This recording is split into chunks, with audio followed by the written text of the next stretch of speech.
Hi to all, welcome to Suguna designers. Silk thread బ్యాంగిల్స్లో next ఇంకొక model అండి, కుందన్ బ్యాంగిల్స్. ఇవి కూడా సైడ్ బ్యాంగిల్స్ కింద యూజ్ చేయొచ్చు.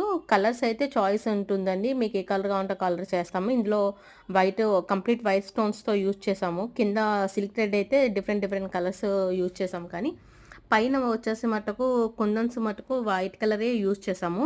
అండ్ లేస్ కూడా వైట్ కలరే యూజ్ చేసాము. కంప్లీట్ కావాలంటే మీకు కలర్ చేంజెస్ అయితే ఉంటాయి. కుందన్స్ అవి మారుస్తాము. కలర్ కావాలంటే సేమ్ కలర్ కావాలన్నా పెడతాము. ఇక్కడైతే కంప్లీట్ వైటే సెట్ చేసాము. ఇలా ఎవరికైనా హోల్సేల్లో కావాలంటే ప్రైస్ కోసం అయితే వాట్సాప్ చేసేసేయండి. ఎందుకంటే ప్రైస్ ఇక్కడ చెప్పట్లేదు నేను, రిటైల్ మళ్ళీ ఇబ్బంది అవుతుందని. హోల్సేల్ అయితే మీకు చాలా తక్కువ ఉంటుంది. హోల్సేల్ అయితే 12 పేర్స్ తీసుకోవాలి, కంపల్సరీ 12 పేర్స్ తీసుకోవాలి. సింగిల్ కూడా ఇస్తాము, బట్ హోల్సేల్ మీద కొంచెం ప్రైస్ ఎక్కువ ఉంటుంది. అంటే రిటైల్ అయితే రిటైల్ ప్రైస్ ఉంటుంది, హోల్సేల్ అయితే హోల్సేల్ ప్రైస్ ఉంటుంది.